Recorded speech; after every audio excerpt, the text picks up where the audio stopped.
con la clase, ¿vale?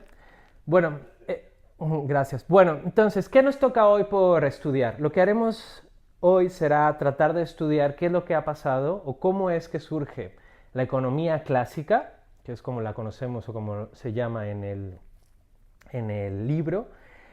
Hay un tránsito, digamos, de la Grecia, Roma, lo que vimos en las clases pasadas, a la economía clásica. En medio pasa algo. Entonces, yo lo que quiero hacer en esta clase es hacerles reflexionar sobre este periodo, que es un periodo de tiempo muy largo, en el que se da cierto tipo de economía política, pero que no forma parte del pasado, sino que nos sigue acompañando todavía hoy. Eh, es lo que veremos a lo largo de la clase con la idea de proteccionismo y mercantilismo.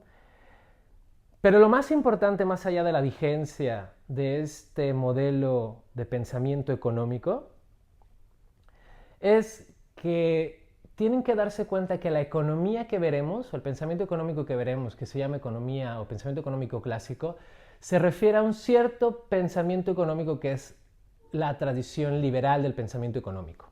Luego veremos que Marx le responde a ellos, Schumpeter les responde a ellos, es decir, Keynes responde a ellos. Hay una especie de diálogo a lo largo de esa tradición, pero toda esta tradición forma parte de un conjunto y este conjunto responde a esto que vamos a discutir hoy. Por eso es que es muy importante que se entienda.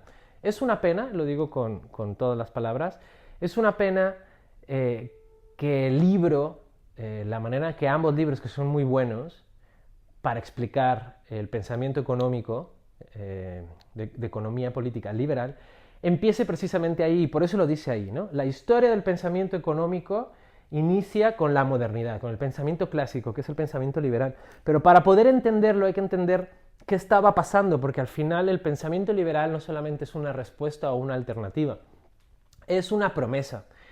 La promesa consiste en que es posible resolver los problemas que estaba intentando resolver el mercantilismo, ahora lo veremos, pero de otro modo. Así que eh, para poder entender todo lo que vamos a discutir sobre el pensamiento económico de la economía política clásica, es importante primero entender qué estaba pasando, cuál es el tipo de economía política que se estaba dando y cuáles eran las respuestas que se estaban dando a ese tipo de pensamiento de economía política, que es precisamente sobre el cual el liberalismo va a montar sus críticas y plantear alternativas, ¿vale? Esto es fundamental. ¿En dónde nos encontramos? ¿Cuál es el momento en el que nos encontramos? ¿Cuál es este periodo a partir del cual, digamos, la economía que llamamos clásica va a responder? Bueno, recordemos que después, o con la caída, ¿no?, el fin de la Grecia, la caída del Imperio Romano, se abre un gran periodo, un largo, perdón, periodo de disputas políticas y territoriales. Hay ¿no? Las invasiones bárbaras, todo lo que, digamos, reconocemos dentro de la narrativa de la creación de los estados, ¿vale? Entonces, aquí tenemos un primer punto. ¿Qué es lo que está pasando en la vida real?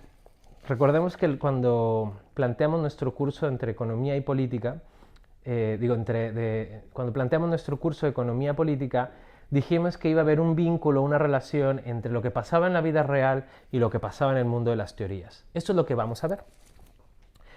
¿Qué es lo que está pasando en la vida real y después cómo se teoriza o se piensa? Esto es lo que está pasando. En este momento, lo que estamos viendo es la formación de un nuevo sujeto, de una nueva personalidad, de una nueva entidad, que es el Estado-Nación. Y ese es como debemos empezar. Empezamos a entender que existe un nuevo actor que empieza a dominar la política económica del continente y es el Estado-Nación. Entonces, primer punto.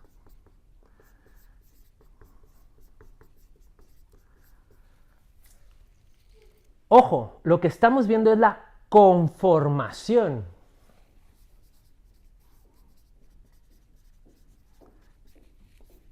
Es decir, cómo se están creando. Recordemos que los países que tenemos ahora no siempre han sido así. Ha habido una evolución histórica. Ahora lo tocaremos más adelante cuando veamos incluso las diferencias en términos de economía política que planteaban los diferentes países, ¿no? ¿Qué es lo que tenemos entonces? Tenemos una situación, un mundo.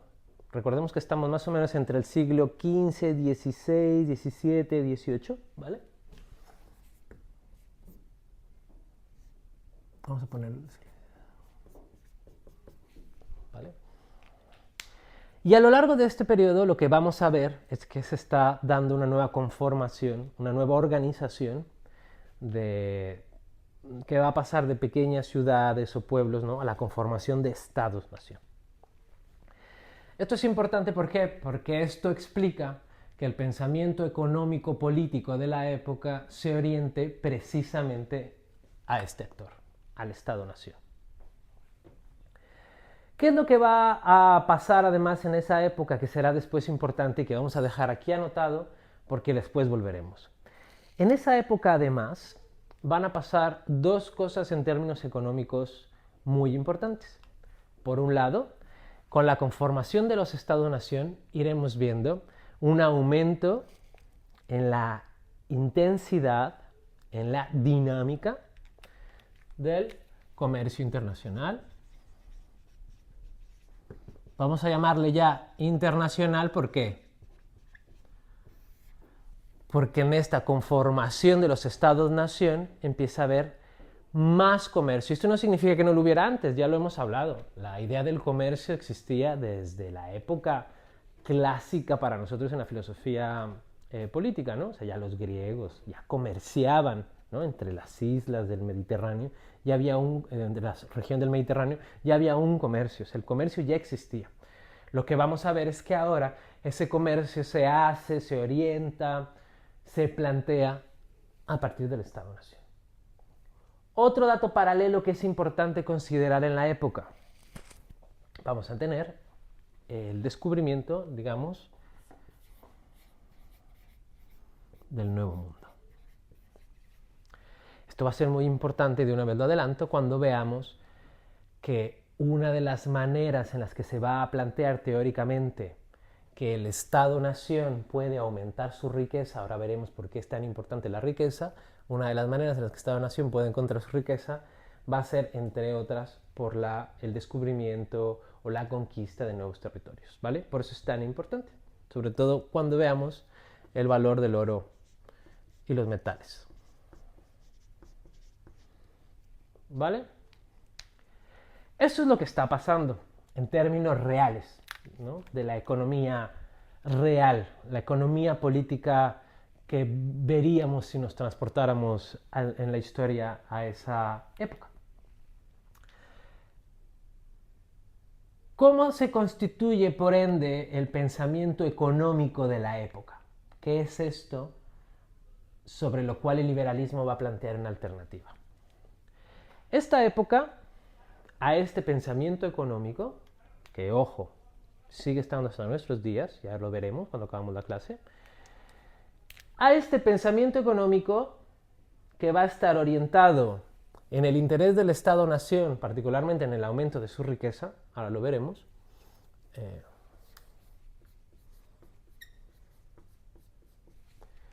se le va a llamar, se le va a conocer, lo vamos a denominar, lo vamos a englobar bajo la noción, el concepto de mercantilismo.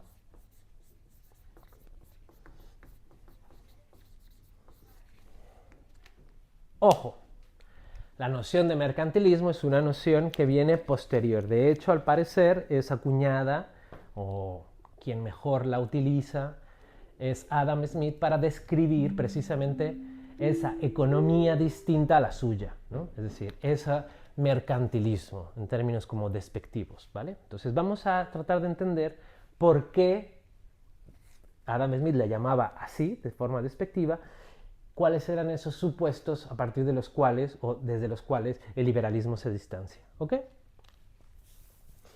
¿Qué es lo que va a decir el mercantilismo? ¿Vale? ¿Cuál es la idea del mercantilismo? ¿En qué consiste el mercantilismo más allá de que sea, ¿no?, una sugerencia en torno a la orientación al comprar y vender? ¿Vale? Lo primero que vamos a ver, lo primero que vamos a tratar de pensar, es que en esta época de la conformación de esta economía política se da también el nacimiento de la teoría política. Es decir, junto al mercantilismo, junto a la manera de pensar la economía, se está dando una manera también de pensar la política. Esta, para que ustedes la conecten con su teoría política, ¿no? Con sus discusiones, sus reflexiones sobre teoría política, esta es la época en la que se va a teorizar, lo vamos a poner aquí con rojo,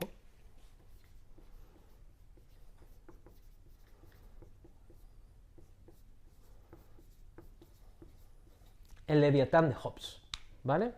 Se los dejo ya ahí para que de una vez lo vayan pensando en conjunto. ¿Qué significa esto? Thomas Hobbes se plantea una pregunta sobre cómo poder resolver los problemas que él está viendo. La guerra civil, acabado la guerra de los 30 años, ¿vale? ¿Qué es lo que se plantea? ¿Cuál es la disyuntiva a reflexionar? ¿Cómo podemos evitar estos conflictos? ¿Vale? Para ello, Thomas Hobbes va a recorrer un camino que va a marcar toda la tradición del pensamiento occidental. Diríamos incluso que forma parte del canon del pensamiento moderno.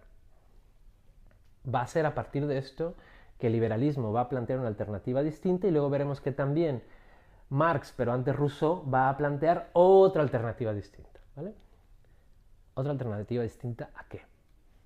A la respuesta, o digamos, van a plantear respuestas distintas a la pregunta que empieza planteando Hobbes para teorizar sobre el Estado. ¿Qué es lo que está pasando aquí? Thomas Hobbes lo que va a hacer es plantear una pregunta que va a marcar la tradición de Occidente y de la modernidad porque se va a distanciar de las explicaciones teológicas. Recordemos que con el pensamiento político económico de la modernidad nace, vamos a poner aquí en grandote,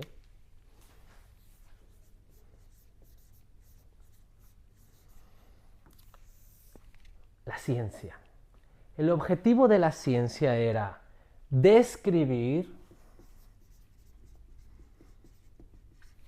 es decir, explicar cómo son las cosas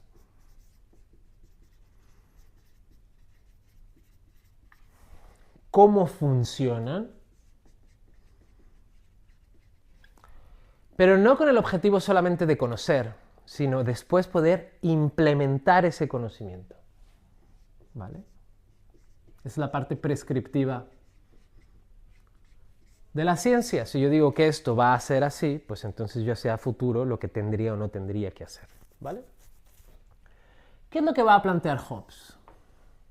La pregunta con la que inicia la teoría filosófica moderna de la política y de la economía va a ser una pregunta científica, o planteada en esos términos. Hobbes lo que va a hacer es preguntarse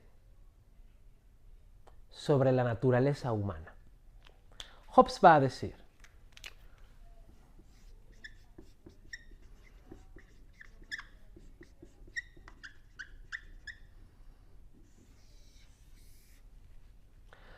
para poder plantear una teoría política, una economía política, lo que tenemos que hacer es, sobre todo, preguntarnos por la naturaleza humana.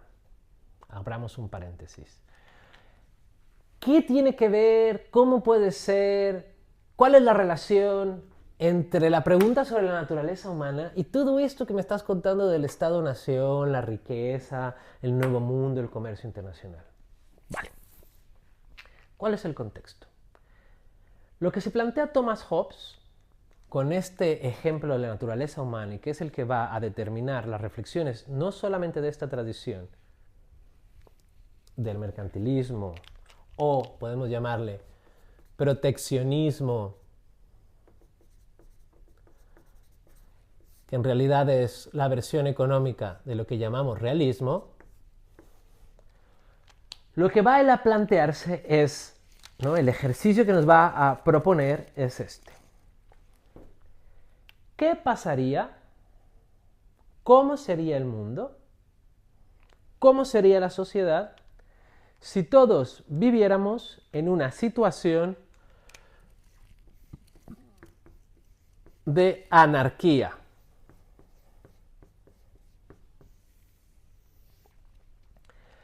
Si no hay un gobierno, si no hay un poder, si no hay una fuerza que ponga orden, entonces, ¿qué es lo que pasa?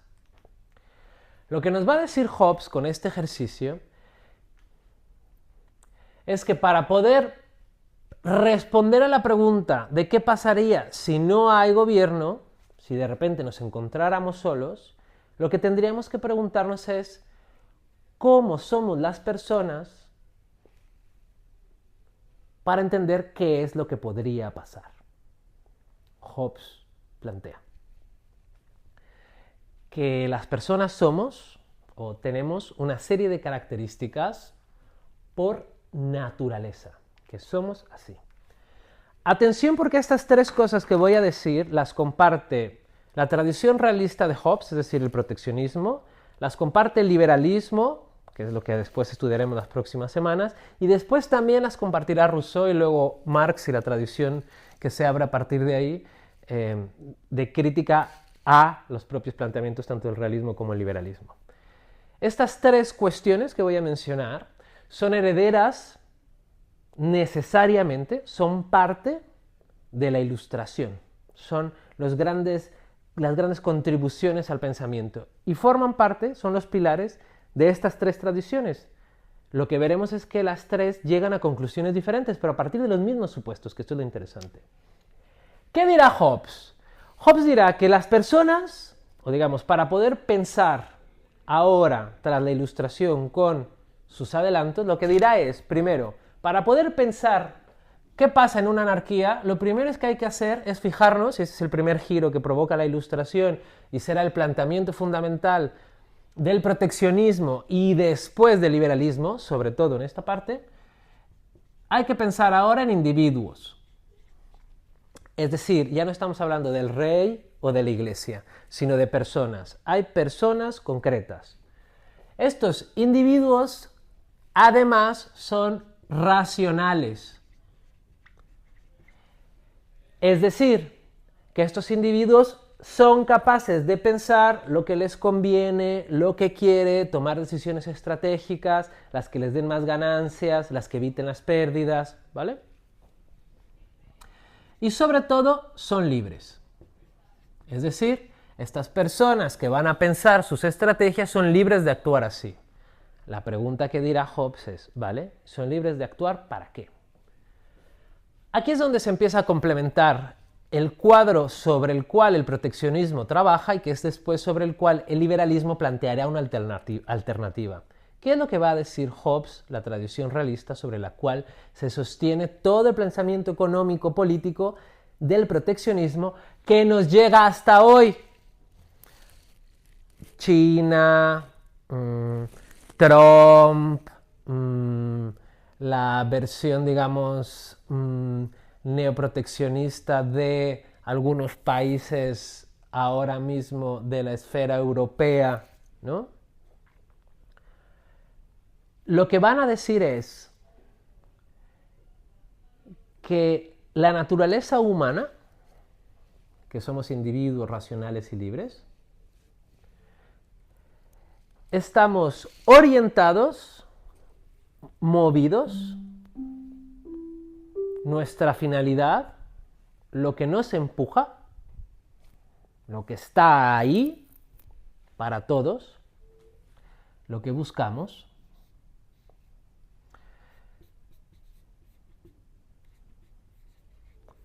es la búsqueda de la felicidad. El problema no es ese. El problema es cómo se obtiene. Ojo que no nos vamos a meter, y no se va a meter, ninguna de las tradiciones en definirla. Esto le tocaba a los clásicos. Este es el giro importante entre lo que vimos con los griegos y ahora. Da igual cómo describas tu felicidad. Lo importante es que para tu felicidad, antes necesitas, sobre todo, sobrevivir, ¿vale? Y aquí hay dos cosas que se entrelazan: lo que buscas y las condiciones necesarias para ello. Sobre las condiciones necesarias para ello llegaremos, pero primero quiero explicarles algo de la felicidad que es crucial y que tiene que ver con esto, y por qué es tan potente lo que hace Hobbes y por qué es necesario vincular el pensamiento económico-político con el giro científico de la época. Cuando Hobbes plantea que todos estamos movidos hacia algo, lo hace a partir de los descubrimientos de la época, particularmente por el descubrimiento de Galileo Galilei sobre el movimiento perpetuo. Antes, lo que hacíamos era preguntarnos qué movía las cosas, de ahí que necesitáramos explicaciones sobre fuerzas que empujaran. Aquí no, lo que hace Galileo con el movimiento perpetuo es plantear que ya nos estamos moviendo, porque la Tierra se mueve, pero ya nos estamos moviendo, y lo que hay que estudiar es aquello que nos detiene, aquello que nos frena. Eso que nos detiene, eso que nos frena, digamos, es lo que va a ser motivo de estudio ahora. Pero nosotros estamos necesariamente en movimiento. Este planteamiento es el que va a adoptar Hobbes. Para Hobbes, la situación es que nosotros ya estamos en movimiento. No es que nos sentemos y decimos, yo quiero la felicidad. Ya estamos en ello.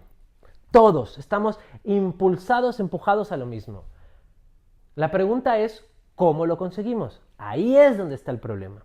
¿Por qué es donde está el problema? Porque a partir de aquí reflexionaremos, nos daremos cuenta que el problema fundamental está particularmente en que para que yo sea feliz, o ni siquiera para que sea feliz incluso, para yo poder sobrevivir, requiero unos recursos que son escasos.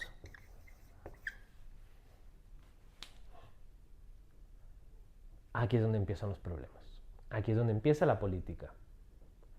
Si para que yo pueda conseguir el objetivo para el cual yo de todas formas me estoy moviendo, requiero de esto, pero solo hay uno, y hay otros 4, 6 o 10 como yo que lo necesitamos para sobrevivir y ser felices,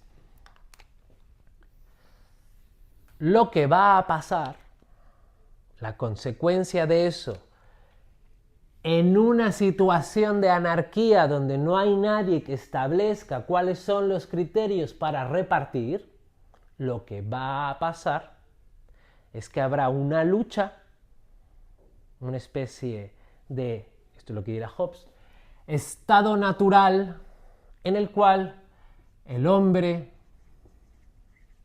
es el lobo del hombre. Es decir, es un estado de anarquía en el cual muy probablemente el que termine quedándose con los recursos escasos sea el más fuerte. ¿Vale? Esta situación, ¿no?, la constante búsqueda por la felicidad frente a los recursos escasos, va a llevar a una situación que deberá ser enfrentada de la mejor manera. ¿Cuál? Esta es la propuesta del mercantilismo, del proteccionismo y de la política realista que surge con Hobbes, con Maquiavelo antes y que después se va a ir nutriendo. ¿Vale? ¿En qué consiste? ¿Qué implica? Vale. Lo que va a hacer es traducir la naturaleza humana, porque al final los estados están constituidos por humanos, va a traducir esta situación del humano en situación de anarquía a las relaciones internacionales, al mundo global. Bueno, el mundo global es una cosa muy contemporánea, vamos a la política europea en la época. ¿Vale? Es decir, va a plantear que en una situación de anarquía, de lucha por los recursos escasos, en donde todos los estados están buscando la felicidad, bueno, poder sobrevivir y la felicidad, en una situación donde todos son racionales y libres, con lo cual esto es muy importante porque él plantea que puede que el más fuerte en términos de violencia se pueda imponer, pero incluso pequeños estados muy débiles haciendo alianzas y siendo más listos podrán con el más fuerte, ¿no? De ahí que se plantee no solamente la idea del más fuerte, sino que además puede haber alianzas que contrapesen, ¿no? De ahí las dinámicas de las alianzas y demás que trataremos de ver un poquito al final de la clase. De pasada.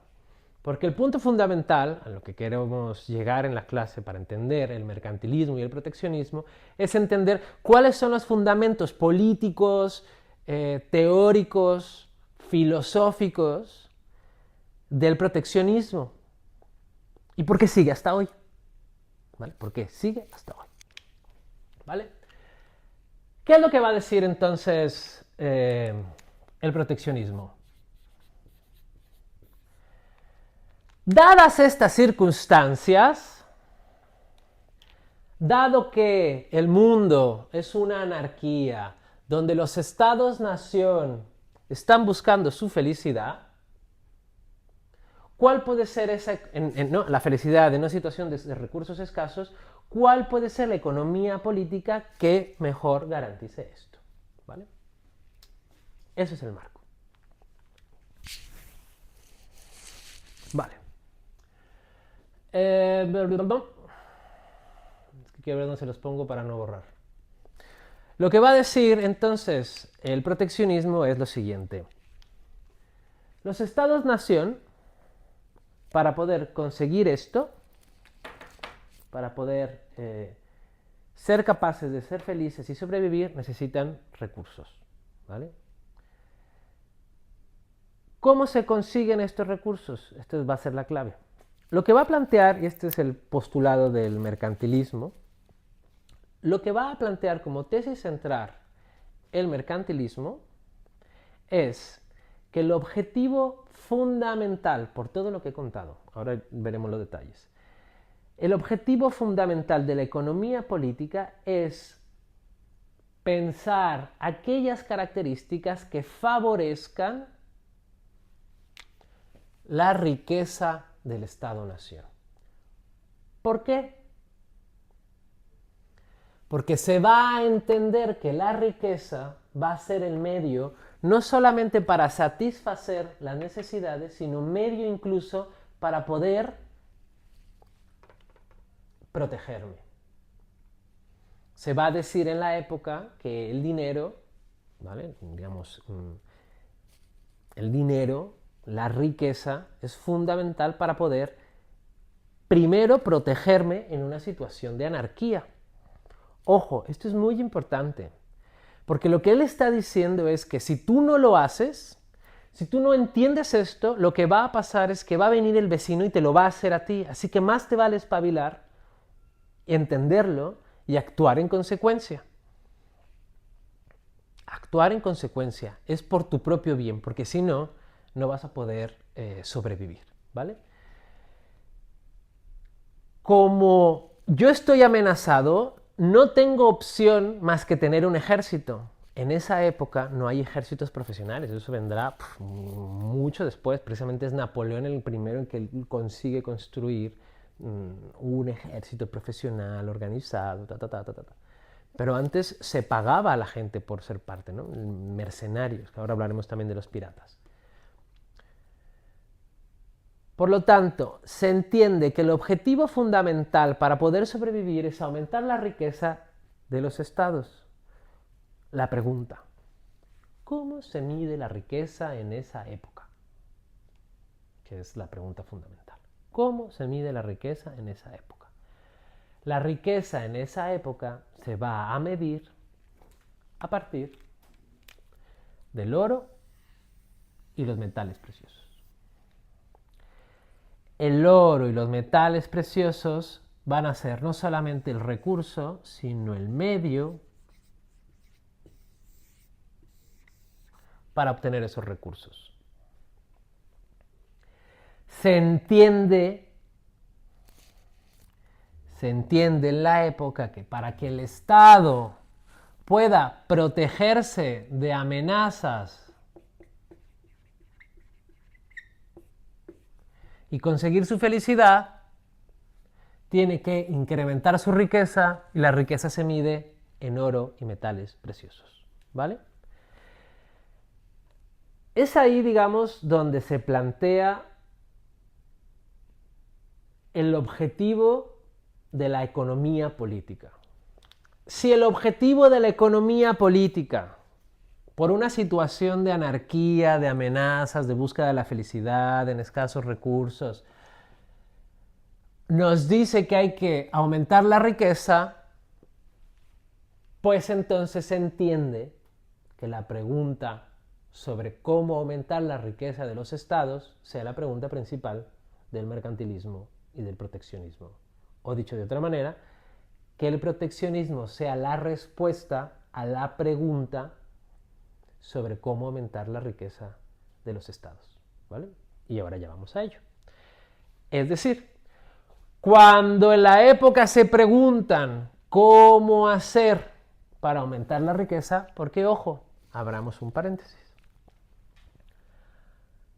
¿Quiénes pensaban cómo aumentar la riqueza del Estado-Nación? Pues obviamente la gente que formaba parte de ese nuevo actor.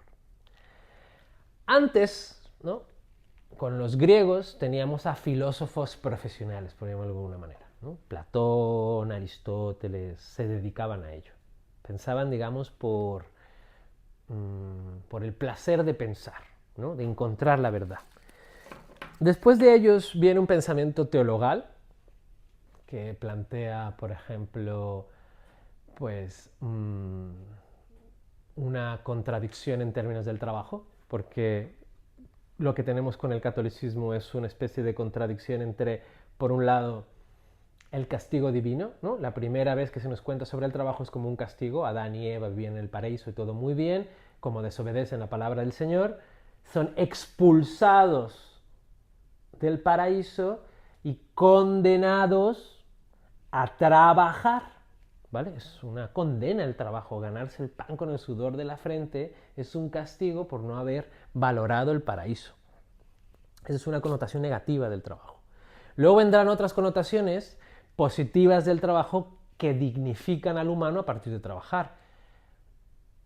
Si en el inicio de la historia, ¿no?, está Adán y Eva y la expulsión del paraíso como una connotación negativa, nosotros vemos, por ejemplo, que Dios trabaja 6 días y descansa el séptimo, ¿vale? Entonces, la creación divina no es una creación, digamos, artística en donde uno pueda hacerla por gusto, ¿no? Es un trabajo, y como trabajo le requirió después un día de descanso, ¿no? Fue un esmero. Entonces, hay nociones de trabajo que están ahí, pero no están plantadas en términos del incremento de la riqueza, del ascenso social o la redistribución de los recursos. Porque recordemos que la teoría divina o teologal nos va a decir que las cosas están así porque lo dice Dios, y si usted tiene quejas, no se preocupe, que vendrá luego la vida después de esta, que le llevará al paraíso si se porta mal, o al infierno si se porta... Perdón, al paraíso si se porta bien y al infierno si se porta mal, ¿vale? Pero están, digamos, restringido ese pensamiento a los supuestos teológicos, ontológicos, sobre qué son las cosas, por qué son las cosas así. Lo que vemos aquí es que hay un cambio. A partir de ahora empieza a haber un pensamiento interesado, que después lo vamos a ver también con los liberales.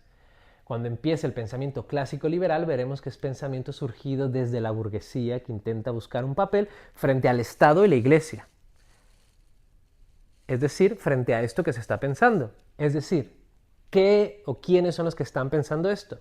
Si los burgueses van a pensar con la economía liberal, lo que estamos viendo aquí es un pensamiento que surge desde el Estado. De ahí que una de las maneras para referirse a este pensamiento sea cameralismo. Es decir, aquellos que tenían acceso a la cámara del rey, a hablarle al oído al soberano y poder contarle lo que creen que es lo mejor para el Estado-Nación, que tendrá después que ver con el rey. Ahora lo mencionaré rápidamente en un segundo, cuando hablemos de la relación entre Hobbes, el soberano, y la idea del la monarquía absolutista, ¿vale? Cuando hablemos de Francia. Les decía, por cerrar el paréntesis, ¿no? Quienes piensan esto lo piensan desde el Estado, para beneficio del Estado, son, diríamos utilizando una palabra muy contemporánea, intelectuales orgánicos del Estado que piensan en beneficio del rey y del Estado, ¿vale? No como empresarios que quieren justificar o entender por qué se están haciendo ricos y cuál es la relación de la riqueza individual con la riqueza social, que es lo que veremos después con el liberalismo. Lo que vemos aquí es que hay un vínculo directo entre el beneficio de la sociedad, entre la supervivencia y la felicidad de la población y el Estado, ¿no?, como representante soberano de todos ellos, ¿vale? Dicho eso, lo que piensa la gente dentro del Estado es cómo aumentar, o la pregunta que se hace la gente dentro del Estado es cómo aumentar la riqueza nacional. Tengo que borrar, lo siento, es que si no, no voy a poder. ¿Qué es lo que van a decir, por lo tanto, estos pensadores? Lo que van a plantear es que, y esto es lo interesante, que frente al planteamiento político de Hobbes, que piensa en un soberano, digamos, si ustedes quieren un soberano en lo político, este poder político, y este es el descubrimiento del mercantilismo, este poder político es un poder político que deriva necesariamente de la riqueza. Por eso yo les decía desde el principio de esta clase que está mal dicha o está mal pensada si se piensa como historia del pensamiento económico, como economía sin política, porque eso nunca ha sido así. Es precisamente un triunfo de un tipo de pensamiento económico-político el que distingue a la economía de la política, pero siempre han venido juntos y por eso lo vamos a empezar a ver ahora. Ante esta propuesta de un soberano político se entiende que no puede haber soberanía política si no hay riqueza. Y ya hemos dicho que la riqueza en esa época se traduce en oro y metales. La pregunta es, ¿cómo consigo yo riqueza? En estos términos, ¿cómo consigo yo oro y metales?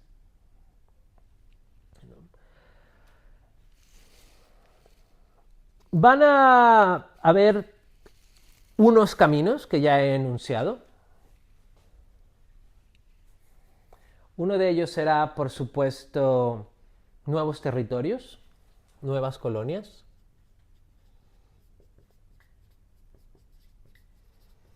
De ahí que los estados no pudieran ser sino estados expansionistas y coloniales.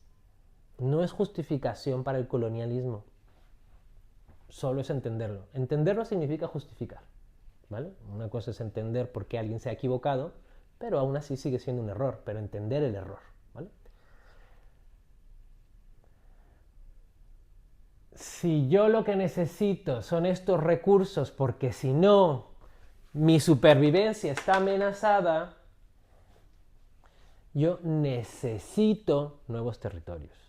De ahí que esté obligado a la expansión colonial.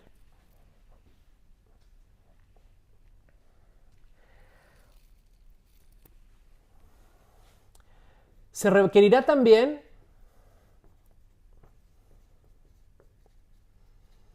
y esto será un preámbulo para la economía clásica, por eso es que les digo que al final hay un diálogo aquí, ¿no? Dialéctica, diríamos así, aprovechando una noción que vendrá después. Una de las partes más importantes es saber intentar manejar bien a la población dentro de ese Estado-nación, ¿no? Tratar de organizar la producción, ¿vale? Empezará ahí la pregunta que después será llevada, ¿no?, matizada y mejorada por el pensamiento clásico, pero ya empieza aquí, ¿vale? O sea, no es que no hay un... No, y a partir de aquí luego ya hubo un libro y luego ya la gente pensó diferente. No.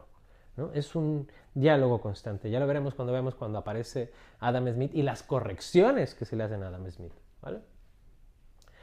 Junto a los nuevos territorios para conseguir oro y metales y recursos en otros lugares, los recursos estos escasos que decíamos, pues los busco en otros lugares, organizo a mi población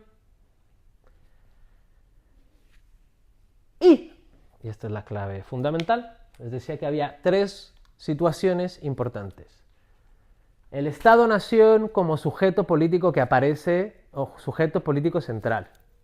No hay otra cosa que no sea un Estado-Nación. No hay nada arriba de ellos. Eso es lo que vemos hoy, ¿no? El fracaso de las Naciones Unidas para poder poner un alto a las guerras es un ejemplo de que no hay nada por encima del Estado-Nación. Las Naciones Unidas no puede obligar a que alguien haga algo. Desafortunadamente, si quiere. Pero es así. Por eso es que el proteccionismo sigue vigente, porque siguen vigentes los supuestos que lo sostienen. Si hemos dicho Estados-naciones que buscan su riqueza para poder tener poder político es igual a poder económico. Para ello necesitan nuevos territorios y por eso es que el Nuevo Mundo forma parte de esto que está sucediendo, ¿no? El imperio español, el oro y la plata que llegaba, la piratería que había precisamente para robarle el oro que venía desde los galeones españoles, ¿vale?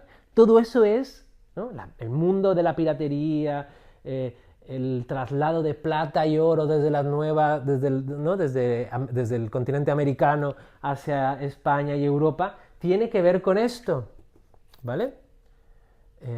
Creo que decía, no sé si es en este libro o en otro de Kenneth Galbraith, sobre historia del pensamiento económico, algo así como, en un transcurso de 100 años, el 70% de lo que se transportaba eran metales preciosos, ¿vale? O sea, era el principal cosa que se llevaba de América a Europa, ¿vale? Por esto. No por una cuestión de que me gustara el oro en concreto, ¿no? Sino porque era el medio para sostenerlo todo, incluso la guerra. Esto se vuelve importante, aquí estamos hablando de los motivos por los cuales, ¿no? Los motivos que nos van a llevar a aumentar la riqueza, va a aparecer otro que va a ser el eje fundamental de este pensamiento económico que lo vamos a tener hasta ahora. Y es el balance entre exportación e importación. Que ojo que la palabra balance es moderna, pero ahí va a estar. ¿Vale? Diríamos pues que el comercio internacional, esto, que son de las tres cosas que estaban pasando, va a plantear o va a plantearse como una especie de suma cero o de relación, entienden que es suma cero, ¿no? Esto es una cosa nueva que muy contemporánea que veremos ya en las últimas unidades, cuando en lo que yo hago incluye tu pérdida, ¿vale? Esto es muy importante.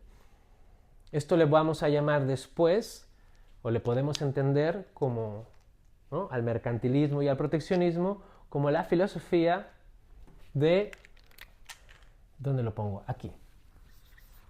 Empobrecer al vecino. ¿Por qué? Porque lo que van a plantear en términos de comercio exterior es que lo que hay que hacer es exportar mucho e importar poco. Vamos a explicarlo, ¿vale? Esto es el punto central tanto de la teoría como de la crítica que se hace al proteccionismo, ¿vale? ¿Qué es lo que está pasando ahí o cómo se responde a esta situación de incremento de la riqueza a partir del comercio? Si nuestro medio para las transacciones en la época, que ojo que aún no tenemos el dólar, ¿no? Si el dinero, es decir, ese medio con el cual intercambiamos los bienes y servicios es esto, si yo compro algo afuera, significa que yo ese oro se lo estoy dando a alguien más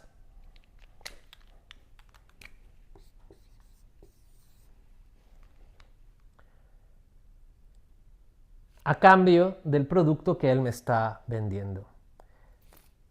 En cambio, por otro lado, si lo que hago yo es venderle a B productos, lo que hace B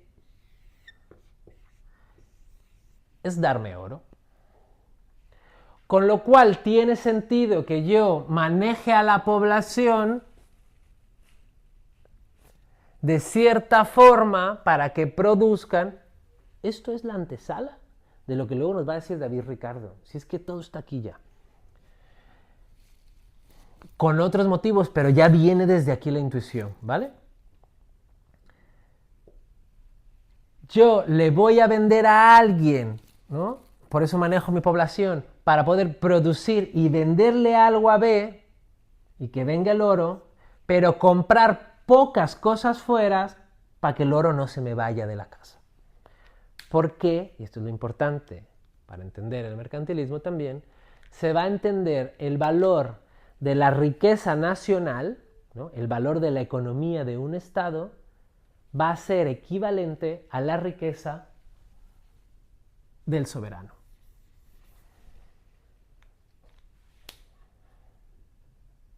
He dicho aquí dos cosas, exportación, importación y la riqueza del soberano, ¿vale?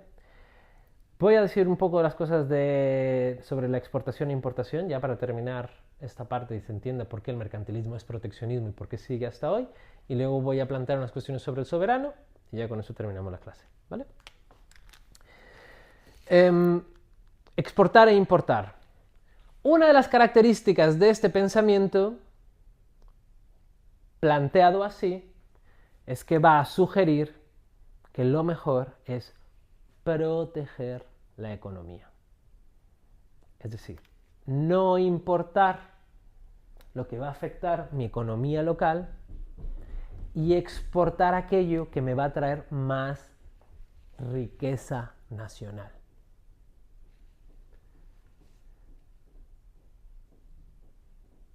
Esta manera de enriquecerse a partir de exportar e importar tiene dos relatos, dos lecturas, que son las que podemos hacer y con estas terminamos, digamos, ya de plantear la cuestión de importar y exportar.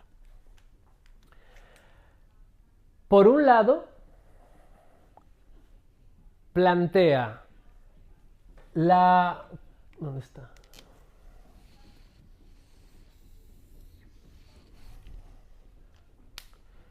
Por un lado, plantea una cuestión en términos de competencia, ¿vale? De lucha entre estados, ¿vale? Yo te vendo a ti, no me vendes a mí, te compro a ti, no te compro a mí. Muy particular, ¿por qué? Porque en una situación de anarquía donde nos vemos amenazados, si yo le empiezo a comprar mucho a B,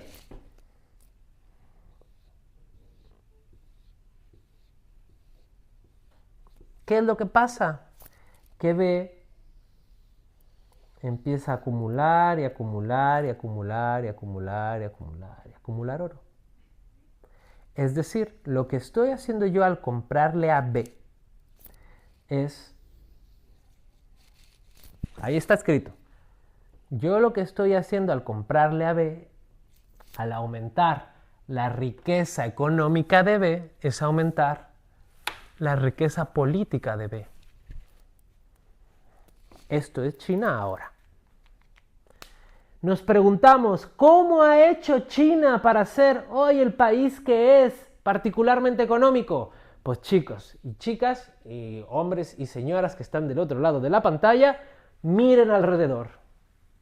Todo está hecho allá, todo está hecho allá. Bueno, igual esta no, pero todo está hecho allá. Todo. Todo.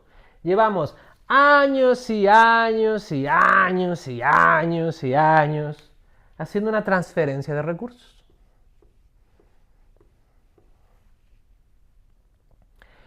Por eso, es muy interesante, la economía política de esta época no solamente compra y vende para aumentar su riqueza, sino que además compra y vende de forma estratégica para reducir las amenazas presentes y futuras. En eso consiste el realismo. ¿Por qué no hay que comprarle gas a Rusia? ¿O qué es lo que se dice ahora con los alemanes? Es que le habéis comprado gas a Rusia y por eso es que Rusia tiene tanto dinero. Ahora resulta que el problema de Rusia es que el problema que tenemos con Rusia es que los alemanes le compraron gas. ¿Vale? Esta es la lectura. Habéis estado mandándole euros y euros y euros y euros a Putin, pues que ahora no os extrañe que él tenga más dinero que vosotros. Esa sería la interpretación. Si esto es así, ¿cuál es, digamos, el correlato, el otro lado? Que entonces puede ser que a mí estratégicamente me compense empobrecer al vecino. Esto es lo que se está haciendo ahora con Putin. ¡Ya no le vamos a comprar! Oye, pero que eso afecta la calefacción de las personas en Europa, ha aumentado el precio de las cosas, la inflación está por los aires, pero es que no queremos que Rusia sea más poderoso que nosotros. Esa lectura está aquí, no es neoliberal, no es liberal, es mercantilista, es proteccionista, es realista. Hoy la Unión Europea se gobierna así. Luego intentan ser liberales, pero la señora von der Leyen piensa así en términos hacia afuera. Si pensara en los términos liberales, no hubieran sacado a Rusia de las organizaciones internacionales, ya lo veremos. La apuesta del liberalismo es ofrecer soluciones a esta situación, a que es posible vivir en un mundo que es anárquico, pero que no necesariamente nos tiene que llevar a una política de empobrecer al vecino, sino que podemos tener un comercio internacional que nos favorezca a todos. Esa es la apuesta del liberalismo. Pero para entender la apuesta del liberalismo, la utopía política del liberalismo, hay que entender de dónde venimos. Por eso es que es un gravísimo error de los libros que ustedes tienen el pasar esto como si fuera una anomalía de la historia, como si lo hubiéramos superado, y el pensamiento de verdad es el pensamiento liberal. Esto, como lo veremos cuando veamos la clase ya de los clásicos liberales, tiene que ver con esto. Cuando el pensamiento liberal aparezca, aparecerá con la idea de las nuevas leyes de la economía. La economía se puede estudiar científicamente y hay leyes. Solamente así, con leyes científicas, será posible contrarrestar el poder del soberano. Que ojo, que no solo es un soberano del Estado-nación, una monarquía como la de Luis. ¿Dónde estaba? Eso es lo que les iba a contar. El despotismo ilustrado. ¿Dónde está? Ay, qué mal. No solamente será esta soberanía absoluta, política, sino que a esto le va a acompañar que será el otro gran poder sobre el cual se levante el liberalismo. Recordemos que la economía liberal es sobre todo protestante. Dirá Max Weber, el sociólogo del siglo XX, para poder entender el capitalismo hay que entender el protestantismo. Sin protestantismo no hay capitalismo. Incluso para Weber esto significa que lo que explica que los países del norte de Europa sean más ricos que los países del sur se debe a que los países del sur son católicos y los del norte protestantes. Hasta allá llevará las conclusiones de esto que estoy diciendo Max Weber. Porque frente a la Iglesia Católica, que es otro poder soberano inapelable, lo único que podrá contra la Iglesia Católica y la monarquía absoluta, lo único que podrá con ello será la ciencia, que eso es lo que veremos la próxima clase. cuando aparezca la ciencia de la economía. Termino brevemente, que es lo único que les quería decir con lo del soberano, que hay diferencias en el pensamiento mercantilista según el país. Hay países distintos en Europa. Una cosa será el pensamiento mercantilista de países como Inglaterra o Francia, que son imperios, ¿no? Tienen esta cuestión de extensión. Y otro será el pensamiento económico, digamos, de ciudades como las italianas, que ustedes tienen ahí el capítulo del libro que lo dice, que pensarán distinto, ¿no? Por eso es que el pensador italiano sugiere que hay accidentes propios, ¿no? Como las cosas que tú tienes, y los accidentes, ¿cómo le llama a los otros? Y accidentes comunes, ¿no? O sea, tú puedes haber sido un país que ya tenía minas de oro, y eso lo tienes o no lo tienes, pero luego ya tienes los accidentes comunes, que pueden ser aquellas cosas que puedes aprender y hacer tú, ¿vale? Pero eso ya está determinado por una economía reducida, sin intenciones, sin posibilidades de una expansión territorial, ¿vale? Nosotros tendremos ejemplos, o dicho de otra manera, los ejemplos que tendremos de pensamiento mercantilista más desarrollados serán, y son los que ustedes tienen en sus textos, de Francia y de Alemania. En Francia ustedes tienen en su libro a Jean-Baptiste Colbert, Colbert, que fue ministro de Finanzas de Luis XIV, que ojo, eso es 1643-1715. Luis XIV se recuerda por la frase de "el Estado soy yo", que además lo dijo creo que a los 16 años. Su reinado es el más largo de la historia, creo que 70.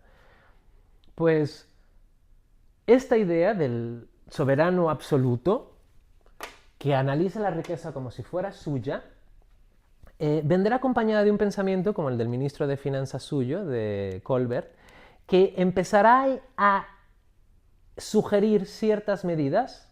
Esto lo reviso brevemente porque ustedes lo tienen en el libro, pero que es interesante pensarlas ya una vez que ustedes tienen la idea, ¿no? Es decir, una vez que el Estado busca la riqueza porque vive en anarquía y solamente la riqueza es la que nos lleva a la felicidad y a la sobrevivencia, y esa riqueza tiene que ser en oro y plata, todo eso, ¿cómo luego lo gestiono?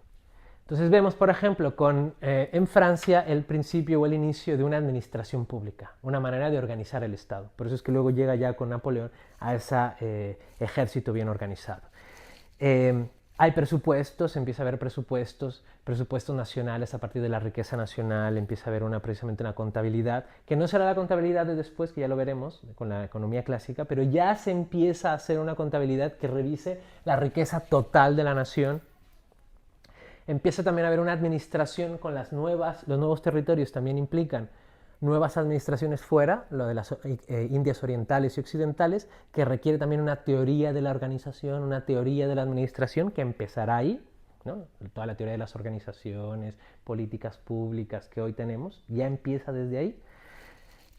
Y por eso es que toda la teoría de políticas públicas o responde a esto o responde a la visión liberal de New Public Management, ¿vale? Son las dos versiones. Y sobre todo también, y esto es muy importante, si para mejorar mi riqueza tengo que mejorar mi producción interna, se empezará a pensar en invertir en infraestructuras locales que beneficien a la economía, ¿vale? Esto lo tenemos ya con Colbert.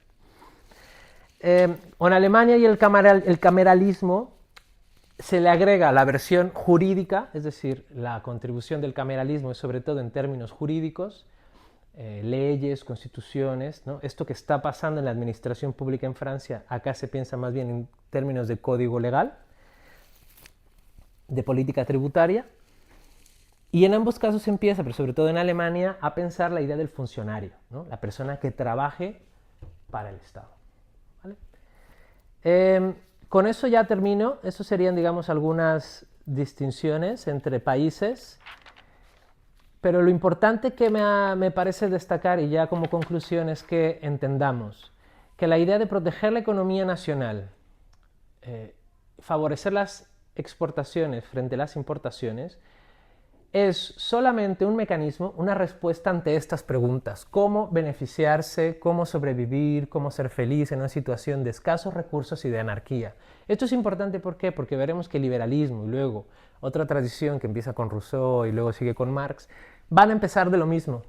Por eso es interesante, porque están pensando en los mismos términos. Sí, somos individuos racionales y libres en un estado de anarquía y todos buscamos la felicidad. Pero no es verdad que para poder buscar la felicidad con recursos escasos en anarquía y siendo así, necesitemos pelearnos y empobrecer al vecino.